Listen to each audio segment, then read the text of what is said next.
जय श्री कृष्णा। एक बार एक किसान रोज एक सेर मक्खन एक बेकर को बेचा करता था।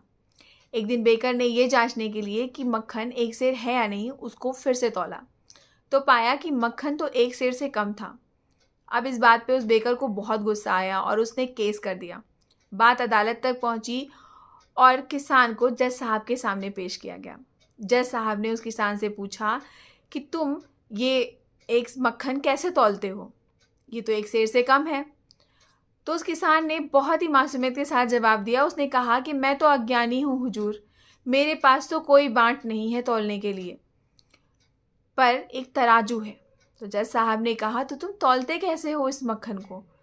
तो उसने कहा, किसान ने, कि ये मक्खन तो मुझसे अब ले रहे हैं, पर इनसे सालों से मैं ब्रेड लेता आ रहा हूँ एक सेर रोज।